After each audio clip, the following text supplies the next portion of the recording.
La nostra experiència en els darrers mesos ens ha deixat un aprenentatge de vida fonamental.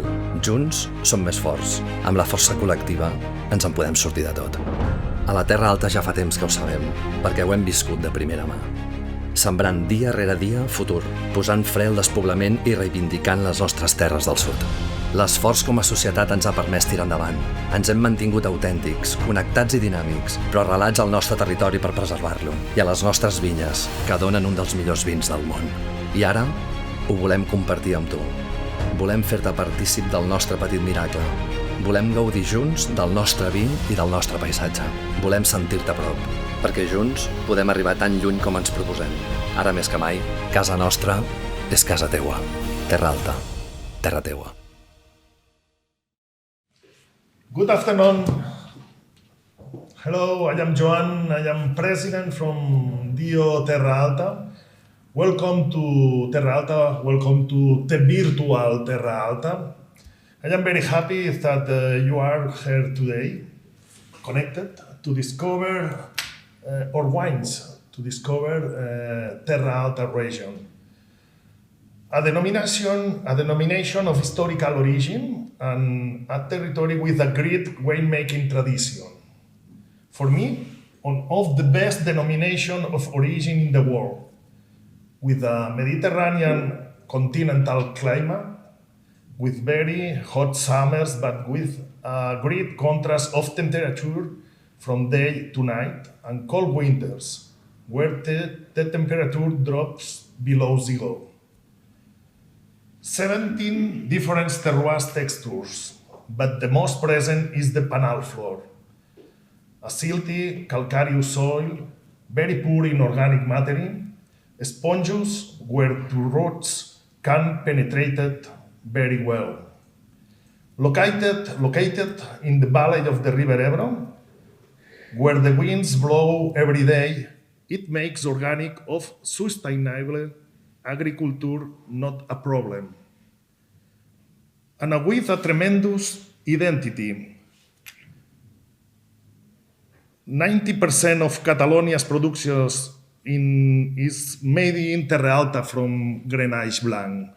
75% of Spanish production is made on Terra Alta, and 30% of the world production is made in Terra Alta from this variety. Black Grenache, hairy Grenache, and Carignans are also magnificent in all regions. You can enjoy today. Thank you very much for your assistance and enjoy these magnificent wines. Salud and Garnacha. Thank you.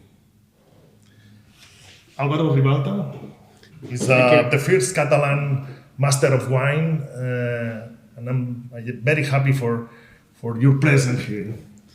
Thank you, Joan. It's an absolute pleasure to be here today presenting the wines of Terra Alta to all of you. In fact, I am very identified with this region because my grandmother was from here. This is a historic region where she had vineyards, and the winemaking tradition goes back many generations, as you will see. Thank you, Joan, for introducing the region. I'm just going to do a quick overview of the few data. So we are in the south, the very south of Catalonia, bordering Aragon and flanked by the river Ebro, which has a very strong influence when it comes to the soils and the climate of the region. Here, it's a continental and Mediterranean climate with very warm, dry summers, but very cold winters and a huge diurnal shift where temperatures can easily drop 20 degrees between day and night. The soils are a combination of limestone with some clay, silt, and sand, as well as sedimentary rocks, which were basically brought by the river Ebro, as well as many of its tributaries. In fact, Terra Alta was an inland sea many million years ago, and hence the complexity of the soils here.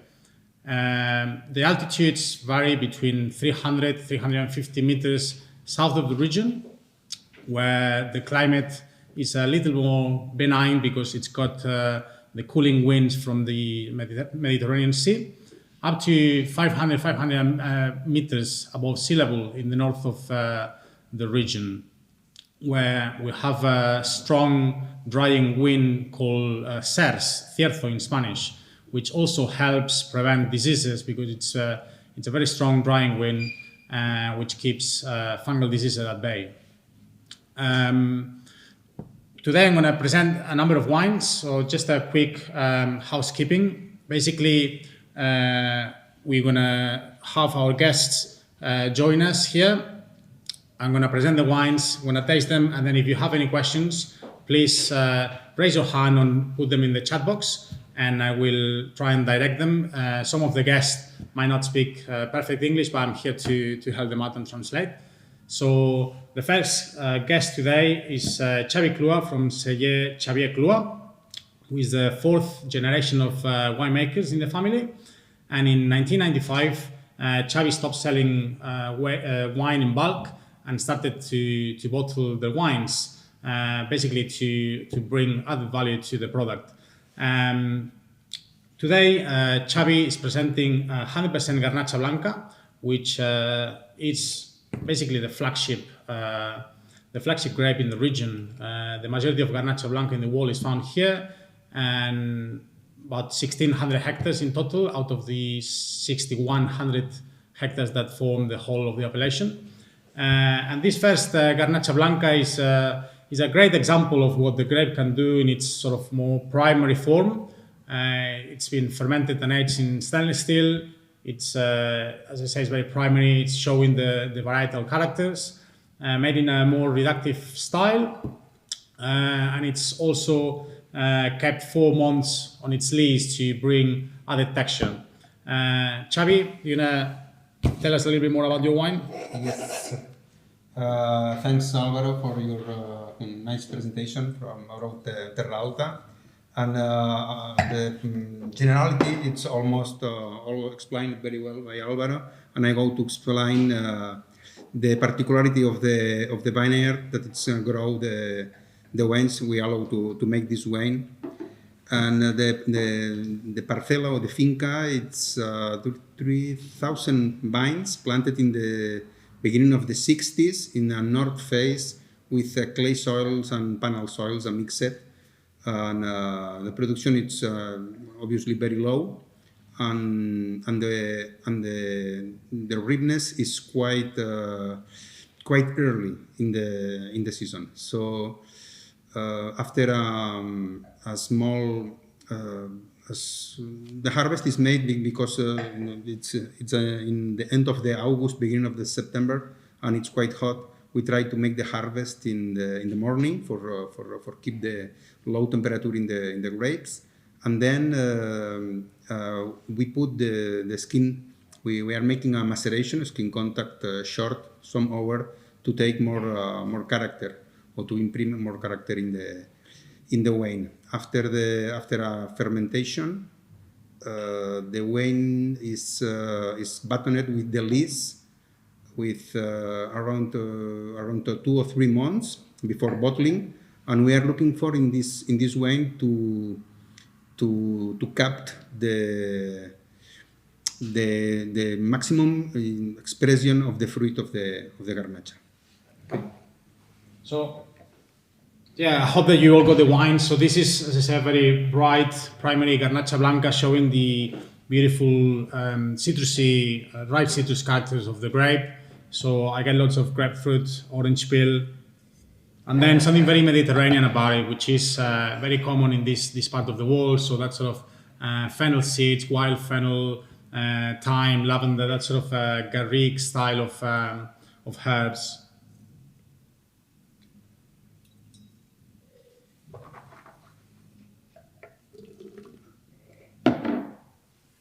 On the palate, the wine is very dry, obviously. It's got lots of texture. Garnacha Blanca doesn't lack glyceric content, doesn't lack texture, doesn't lack body at all. But in these sort of more reductive styles, it doesn't hurt to give it a little bit more body by the lees aging that Xavi was explaining. It's still very long. It's got a lovely bitter finish, which I find a common thread in all Garnacha Blancas here. But still, it's an oak style makes it really drinkable.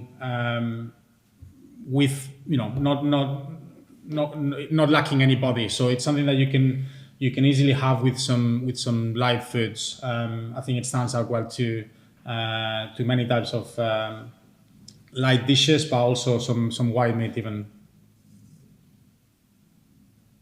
I think the reductive character shines through a bit more, so something smoky is coming through on the nose now. And yeah, feel free to make any comments in the chat box or any questions you may have.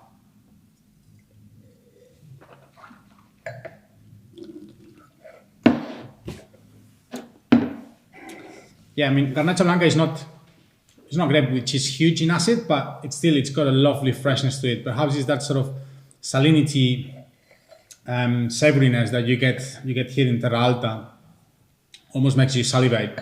And also, I find that the wines here are not ashamed of its origin. They're all clocking in at least 13.5% alcohol, but they seem all very proud to show that, because it's the identity of the place, it's the identity of the grapes, Grenache Blanc, Grenache Noir, which you will see later. They're all, they all need heat to ripen. So these are wines with a very strong identity and an origin, which I really like.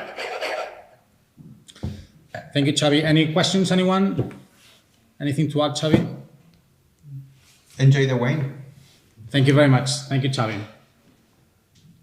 Our next guest is not here with us today. He is at his winery. And as you will probably notice, his accent is not from around here. So I'd like to introduce Rafael de Haan. Hello, good afternoon, everyone. Rafael is from a winery called Herencia Altés, which was founded in 2010. They've got about 60 hectares, all fully organic. And today, Rafael is going to present us with one of his top wines called La Serra Blanc, which is another 100% Garnacha Blanca. From very old vines planted in 1954 on clay and limestone soils. This one was fermented in cement and aged in foudre, if I'm not mistaken, Rafael. You perhaps can expand on that a little more.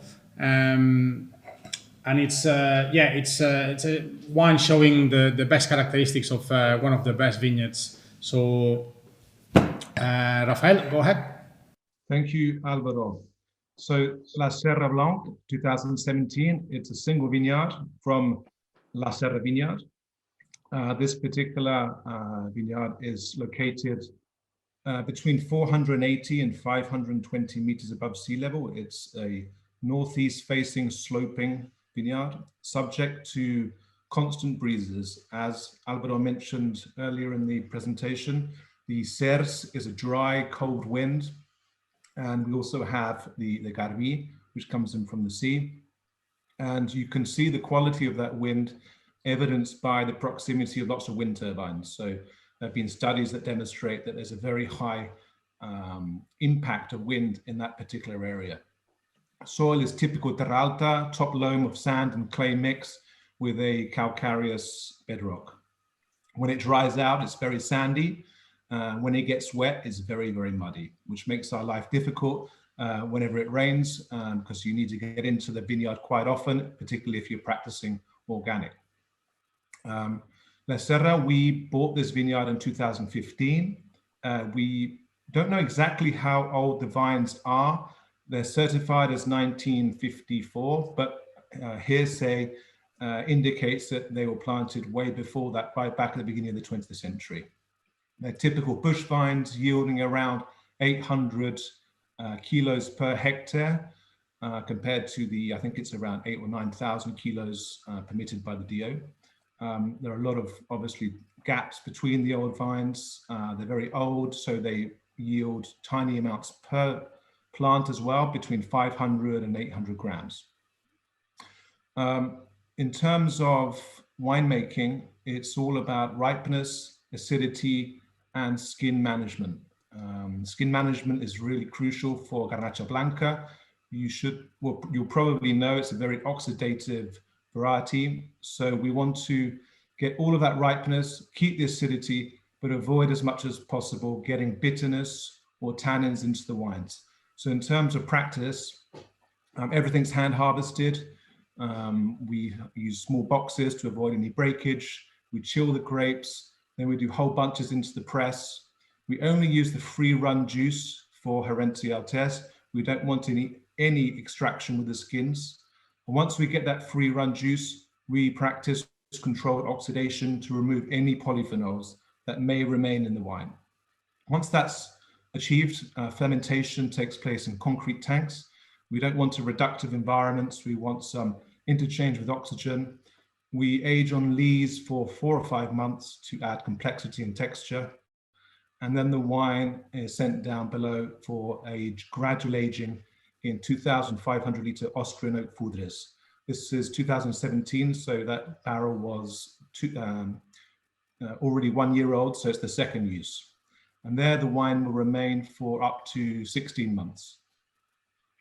And the idea with this wine is to show off the best that we can with Garnacha Blanca. It's all about exuberance, it's about ripeness, but acidity, low pH, 3.1 pH, but that's a great combination, ripeness with acidity. So it's really showing off what we can do with Garnacha Blanca from very old vines. What's your view on malolactic fermentation on Garnacha Blanca? Do you normally prevent it? We don't have enough malic acid. And the pH is quite low already, so you don't have a problem there. Now the wine has a lovely creaminess, a lovely texture. It's rich, but at the same time, it's still really fresh. And I don't know if it's the salts that you mentioned before, but there's definitely a saline sort of feel to it and almost saltiness here to the wine, which makes it really drinkable, even though it's got sort of quite a complex background, lots of spices coming through. I think it's a great wine. It's one of the best ones I've had, and it's a wine that really shows the potential of the region. I think there's a really bright future ahead, and which is a cliche, but I think this grape variety it's fantastic. It's got a strong identity here. And I think the wines are really already showing through, but they can get even better. Any questions on this wine from our viewers?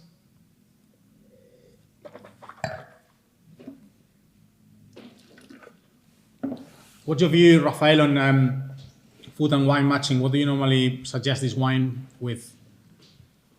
I think it's really about indulgence with this wine. So I would recommend sort of creamy rice with lobster, some rich seafood dishes. If you've managed to find a bottle of this and spent the money to buy it, then I think we're not going to be pairing it with anything too simple. So throw the boat out and enjoy it. Very good. Thank you, Rafael. We've got some comments here. Lots of character, complexity, reminiscent of some Chenin Blancs from South Africa. Very impressive. Delicious. Someone's already drunk it. So well done there, Rafael. Alex Han is asking if this wine is already at its peak or designed to age further than this age. Rafael, you gonna answer that? Sure. I think we can really look forward to some interesting aging due to what I mentioned earlier about that polyphenol management. We've removed any oxidation from the wine, so hopefully it will age gracefully and continue to improve for a further 5 or 6 years. We're a young producer, so we don't have that much to look back on to guide us. Yeah, I think there's plenty of dry extract here, lots of primary fruit, and I think the sort of subtle oak management is also helping to keep the wine together. I think, as you say, I'd like to see this wine in at least 2 or 3 years time and see how how it develops in bottle, which sort of links really nicely with my next wine here, which is made by Joanna Ruffi, who you already met today.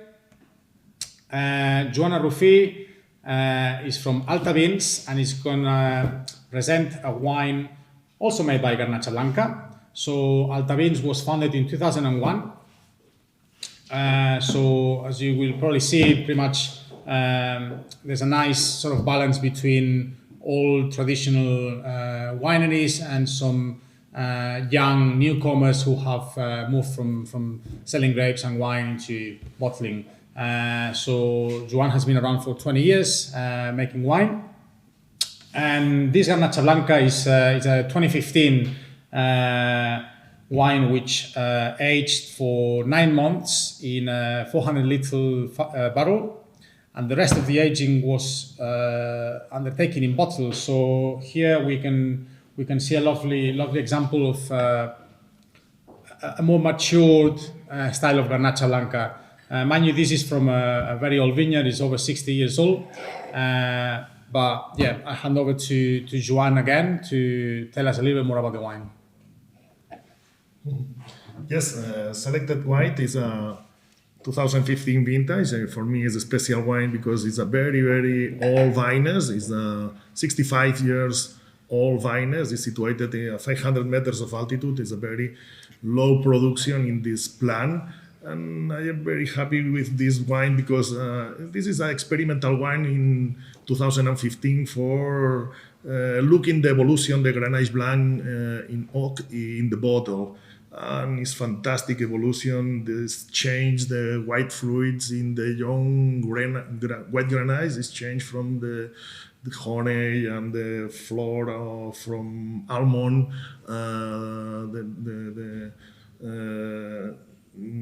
marmalade of the white fruits and phenol characteristic from this variety.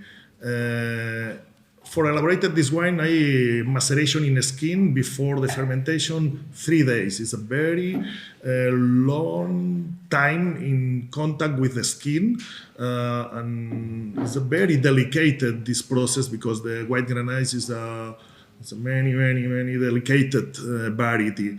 From this maceration, I extraction the aromas from this variety, and in the middle of the fermentation, all my production is fermented in oak, in French oak, the 400 liters, and work with the lees 6-7 months, but only 1 time, 2 times in the month.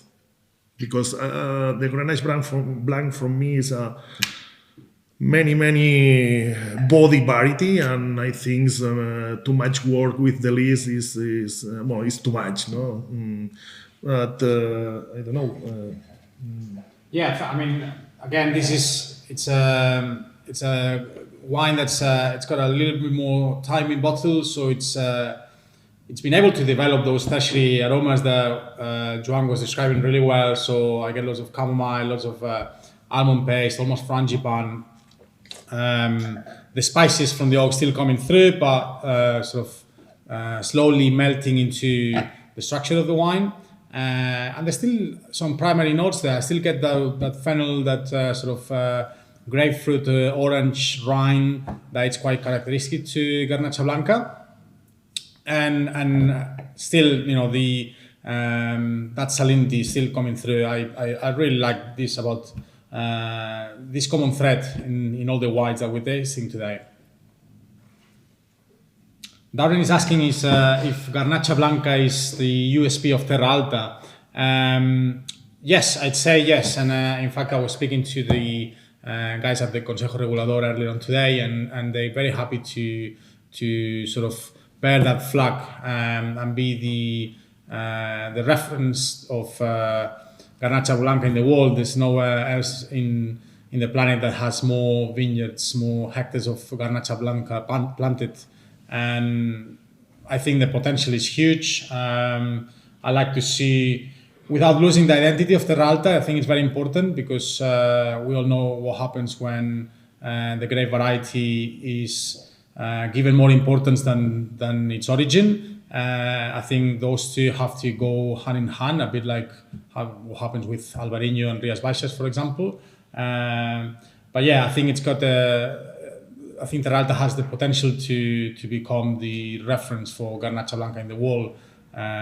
Also, considering that there's lots of really amazing wines made with this variety in other places, but nowhere has the amount of vineyards that this region has, and still the potential to develop it even further. Is it mainly bush vines in the Dio? Is it mainly bush vines, Plantas and Bas? I don't know the quantity, but the last years it's changed this planted in Bas for the Espaldera, many quantity. Oh, I like this taste because 3 different Grenache Blanc, very fresh, fruity, and conserved the acidity, the tension in the taste.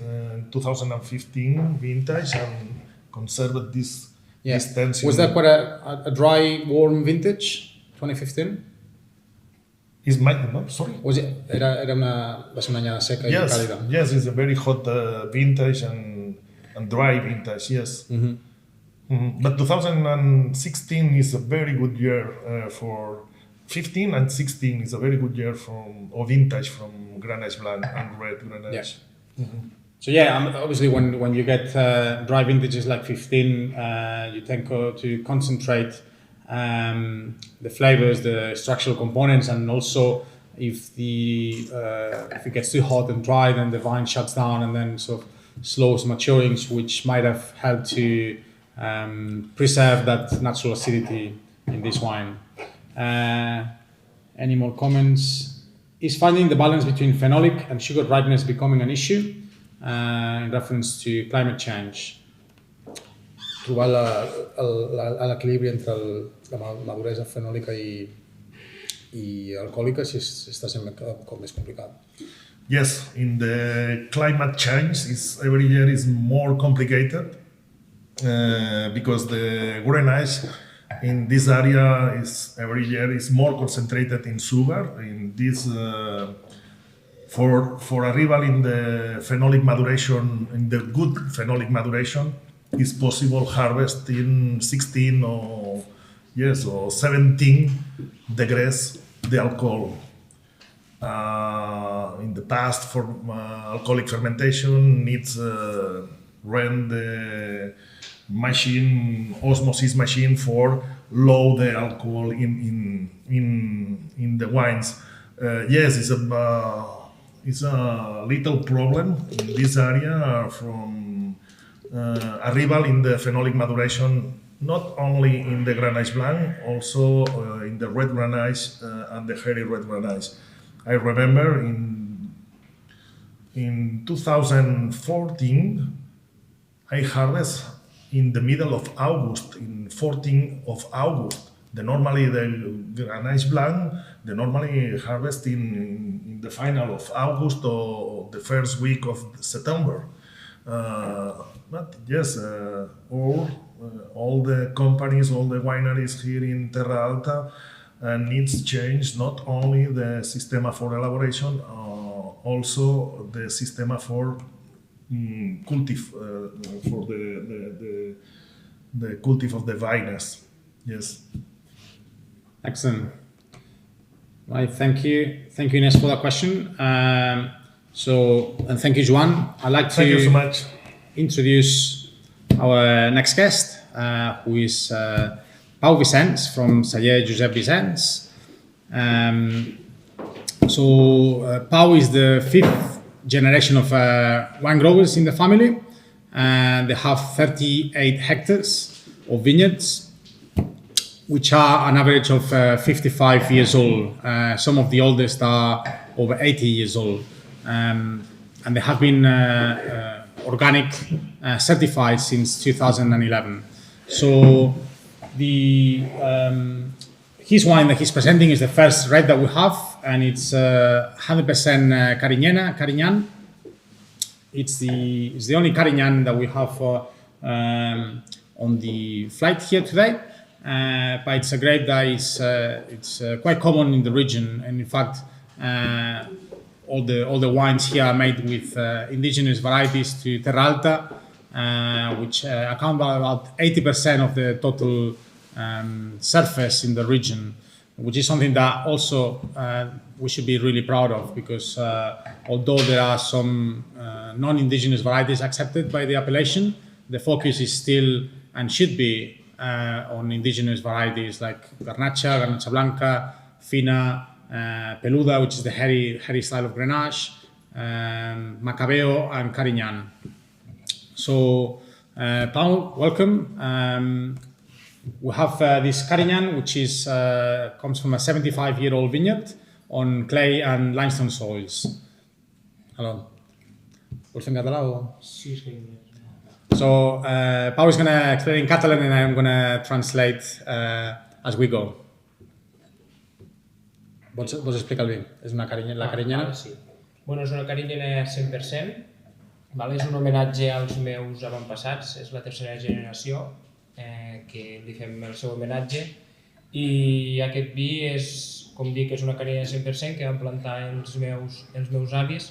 El que vam voler fer és... Plantar pels teus avis. Sí, plantar pels... So this is, yes, 100% Carignan. The wine is a homage to his ancestors. Basically, it's a Carignan that was planted by his grandfather. So they decided to make a single wine from it. I bueno, el que busquem en este vi pues, és recordar tota la feina que hi ha detrás de totes les altres generacions i fer-los aquest homenatge amb la carinyana 100%. És una carinyana 100% 15 mesos amb fusta. Quin tipus de fusta? Roble americà i roble francès. So yeah, this is the homage that they wanted to make to the hard work that the past generations had to do to preserve this heritage of all vines here in Terra Alta. So it's a wine that's been aged for 15 months in a mixture of French and American oak. El roble americà és comú aquí o no? Bueno, és més roble francès. I d'on va venir la idea del roble americà? Bueno, l'enòleg va creure oportú que aquesta combinació podia encaixar més en la carinyana que nosaltres estàvem buscant. I asked him why they decided to use American oak in this wine, and he thinks that the combination of both sort of suit Carignana quite well. Obviously, we have seen this in other regions like Rioja and to a certain extent in Priorat, but I haven't encountered this in Terra Alta. So the wine is extremely aromatic, I find. I get a lot of that sort of slaty, dare I say, minerality that it's reminiscent of other regions here, but I still get that sort of Carignan-like blue fruit.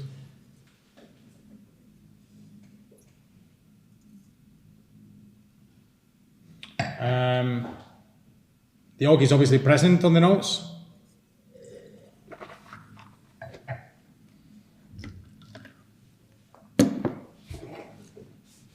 This is a big wine, so nice and rich, very creamy. Lots of spices again coming from the oak. It's got a sweet finish, which sort of supports the presence of the American oak.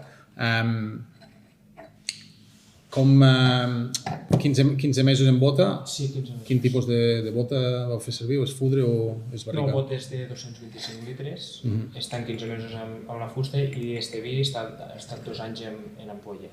També dir que vam treure primer al mercat l'any 2017, perquè creiem que estava més per veure, estava més madur i que podia faltar més ampolla i per això vam creure oportú de treure primer el 2017. So they decided to release into the market the 2017 before this one because they thought that the 17 was more ready to drink than the 15. Què li passava? Que la 15 sent més tancada, estava més tànica? Sí, estava més... That's what we said before, the 15 being a dry, warm vintage here, the tannins were still a little too grippy perhaps to be released, so they decided to do extra bottle aging, and they just released this. Sí, fa 2 o 3 meses. Yeah, this is just released 2 to 3 months ago.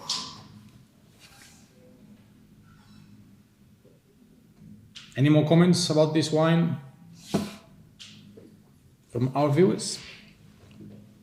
I am told that before the next wine, we're gonna play another video.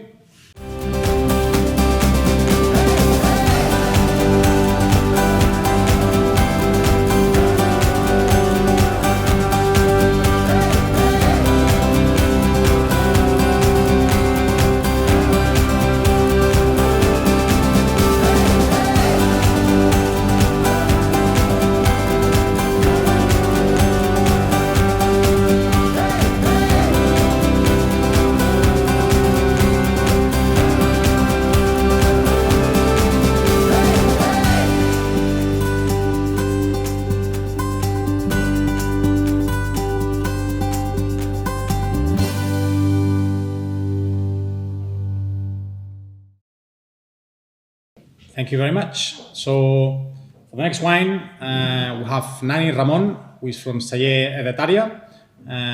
It's a estate of 60 hectares. The vineyards are about 40 years old on average, and they're all fully organic as well. Here we have one called Edetaria Selecció, which is Vida Finca Qualificada, called El Mas. This is the name of the vineyard, and it's a blend of Garnacha Peluda, 60%, 30% Garnacha Peluda is the same as Lledonner Pelut, Hairy Grenache, 30% Garnacha Fina, and 10% Carignana. So the vines here between 45 and 60 years old, on limestone and sedimentary stony soils. And the Garnacha Fina was fermented with stems, so that 30%. I am told, and the rest was destemmed. Then the wine spends 8 months in French oak barriques, first and second fill, and then 4 to 6 months in food. So Nani, thank you very much for being here. What can you tell us about your wine? Well, this is the first Vida Finca from Dio Terra Alta, and it's important because it's an homage to the old vines of Garnacha Peluda, Garnacha and Carignan, which are very sustainable grapes that are facing the challenge of climate change as well, thanks to the elegance and the freshness from the old vines. What's so interesting about this wine, it is the fact that to become a Vida Finca Qualificada by the Catalan Institute of the Vineyard, you have to be selected and follow all the protocols, and it's because they are after the top expression of the grapes in the local soils, and that's what we hope, of course, that we have achieved with the Vida Finca El Mas de Edetaria Selecció. Okay, it's all about old vines and freshness and elegance and terroir, of course. Don't you think so, Alvaro? Yeah, I love this wine. I think it's got a lot of freshness, even though it comes from a warm climate, but it still shows that sort of Mediterranean herbal character, that rosemary, thyme, lavender on the nose. I like to know a little bit more about the inclusion of stems using whole bunches for the Garnacha, because that is something that we see a lot in other regions, but perhaps not so much here. But you guys decided to do about 30% of the wine with stems, is that right?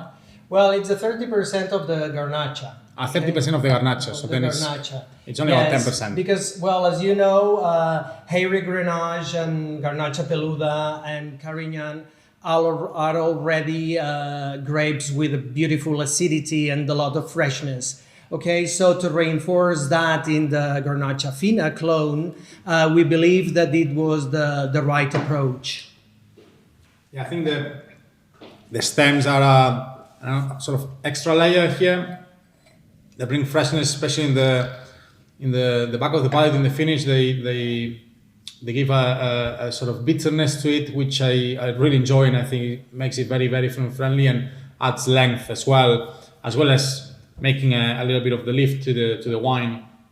Have you tried stems with Garnacha peluda or only with Garnacha fina? Have you done experiments, perhaps? Honestly, there is no need to do that with Garnacha peluda or even with Carignan, because of how fresh those two grape varietals already are. Okay, so and then but the beautiful thing is how the balance of these three grapes result in such an elegant and long wine. Okay, because it's really what we're after. Yeah, I think the wine is definitely elegant. The tannins are super polished, and it's a wine that I think can also sort of hold in bottle for a few more years, and I'd like to see that develop. Also, see how sort of unfurls in the glass after 3 years in bottle. Yes, Alex is saying that he loves the whole bunch influence here. Is there an increasing use of stems in the region now? Well, I think that in terms of looking for freshness into wines, it's becoming to be more common, and probably perhaps not as much I think it's pretty daring to do that in a high premium wine, but it perhaps when you're after fresher wines in younger styles, then it's going to be much more common. Yeah, Darren is he's saying that he loves this wine, loves the herbal character to it, and the freshness as well. So he's asking if how big a challenge is to achieve freshness like this in a region like Terra Alta. Well, you have to look at the heritage. At what does the heritage tell you? The heritage in Terra Alta tells you that Carignan is a very important grape varietal historically, and you also have the treasure of Garnacha peluda, which is very precious in terms of freshness. And this is really what I think that what DO Terra Alta should look into if we're focusing into much more elegant and fresher wines. Indeed. Sarah Jane is asking to comment a little bit further on Vida Finca. What other wines do we see in the market with that in that category? Well, with Vida Finca Mas from Terra Alta Selección being the first one in Terra Alta, it came up to 12 wines with this recognition. There are 2 vineyards in Priorat. Then there is another Vida Finca in Monsan. There's a couple of Vida Finca in Pla del Bages, and then Penedès too. Okay, and it's a very exclusive club member. And we're very proud of, after many years of displaying the beauties of Garnacha Blanca around the world, now to be able also to talk about the Vida Finca all around. Okay, so it's a very good initiative from Incavi, and because it's giving prestige to the wines in Catalonia. And Sarah is asking again if there's any likelihood that other wines from Terra Alta will be given that high status of Vida Finca in the future. Well, there is the chance, because being a Vida Finca, I think it's open to everyone. But the Incavi has, you have to send a proposal to the Incavi, then the Incavi has to make a study of the vineyard and the wine that you want to, that is going to be awarded the recognition. And the only thing I can tell you, it's a lot of hard work and it's a very long process because protocols are very strict. And it is amazing for us to be one of them. And And of course, we encourage other producers in Terra Alta to look for this recognition, because it would be a very good thing for the Terra Alta. Excellent. Thank you very much, Nani. Thank you. Thank you, Alvaro. Thank you. Now I welcome our next and final guest, who is Ramon Rogeta from Sayela Fou. Whilst we wait for his arrival, so Constantine is asking the difference in elevation between different parts of the DO. So the DO can be sort of roughly split into two areas, subregions, informally. So south of Gandesa, which is the capital of the region, and it's right in the center of the DO. To the south is what they call the valley, the sort of flatland, and here altitudes range between 350 meters. And then to the north of Gandesa, this is the plateau. Here we can find vineyards between 400 and 550 meters above sea level. And our last guest, as I said, is Ramon Rogeta from Sayela Fou, which is an estate founded in 2007, and they've got 60 hectares of vineyards. Welcome, Ramon. And Ramon is going to present his La Fou de Batea 2015, which is another blend of 85% of Garnacha Fina and Peluda and 15% Carignana. These were all destamped, as far as I know, aged for 12 months in used Central European barrels and concrete eggs. Ramon, thank you. Welcome. Thank you, Alvaro. Well, this wine comes from our plots of Garnacha Tinta and Garnacha Peluda, as Alvaro was saying. Those are actually plots of 55 to 65-year-old vineyards that are mixed, mixed. It's mostly Garnacha Peluda, hairy Grenache, but also with plants of the Grenache in between. And the Carignan comes from a 35-year-old plot. It's again like the previous wine that we tasted. It's we believe that acidity needs to be at the core of the wine, and on it and everything else needs to be on top of it. So that's why we don't work with. We don't work with new oak, rather used oak, so 3-4-year-old barrels, 300 liters, and then the concrete eggs. So there's part of the wine that is also a refreshment. Once we've made the wine has aged in the barrel, we believe that all the wine that stayed in the eggs, it's a refreshment to the wine and the complement to the whole. Yeah, I think the used oak component is very important here. I'm perhaps not the biggest advocate for using new French oak with Grenache, with Garnacha, but I'm curious about the origin of the oak. Why did you choose Central European over French or other origins? So we've been also using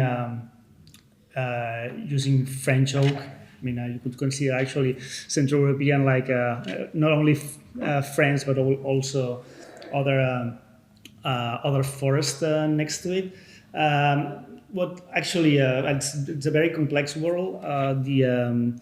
The oak, I think, so it's for us. It's also as important the drying of the oak, how it's dried. Burgundy drying, it's also important.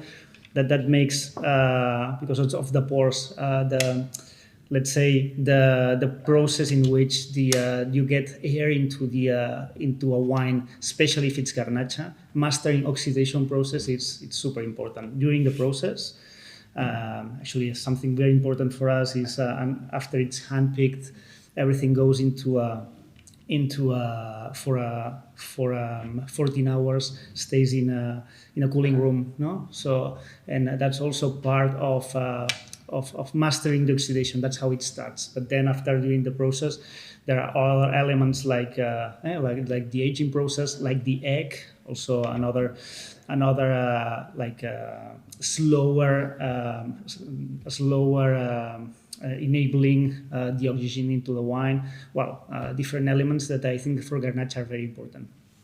Yeah, I think this was my favorite wine. With all praise to the rest of producers, but I wanted to taste this last because I thought it was fantastic. I love the leaf to it.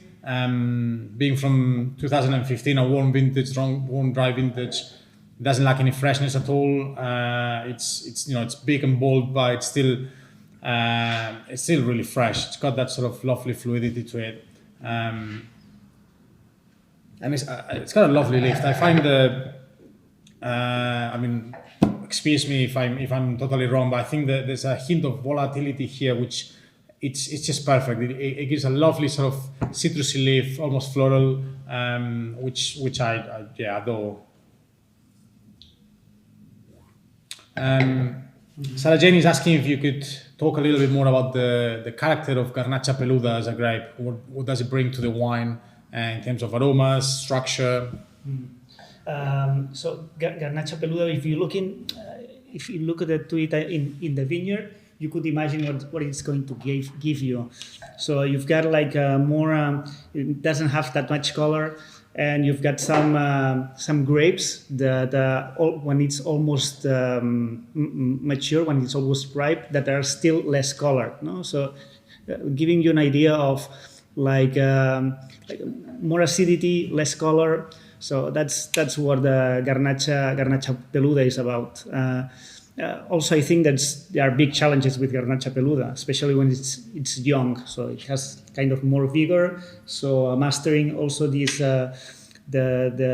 grape can be a challenge. But I think that there's a very important assets that can bring it with, as I said, acidity and red fruit rather than the species or black fruit as we obtain from the other Garnacha.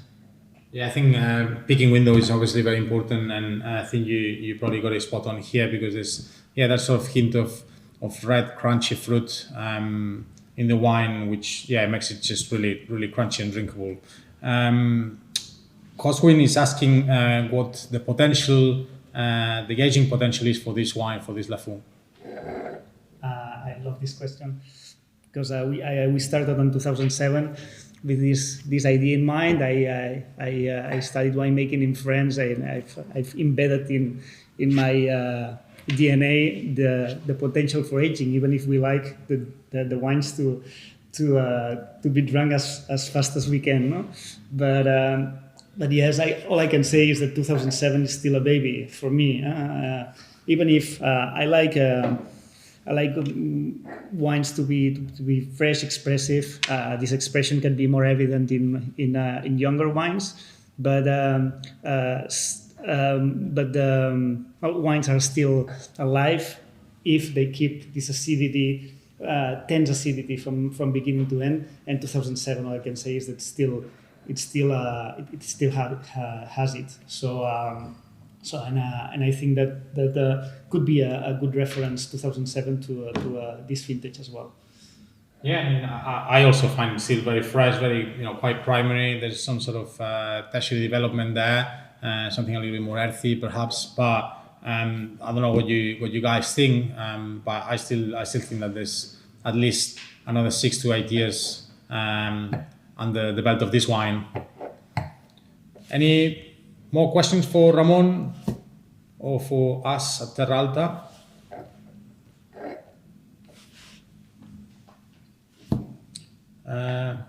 Nothing else. So, well, I'd like to thank you all for being there, for being so prompt and punctual, and thank you very much to Terra Alta for having us all here, showing you guys the region and some of their wines. Thank you very much.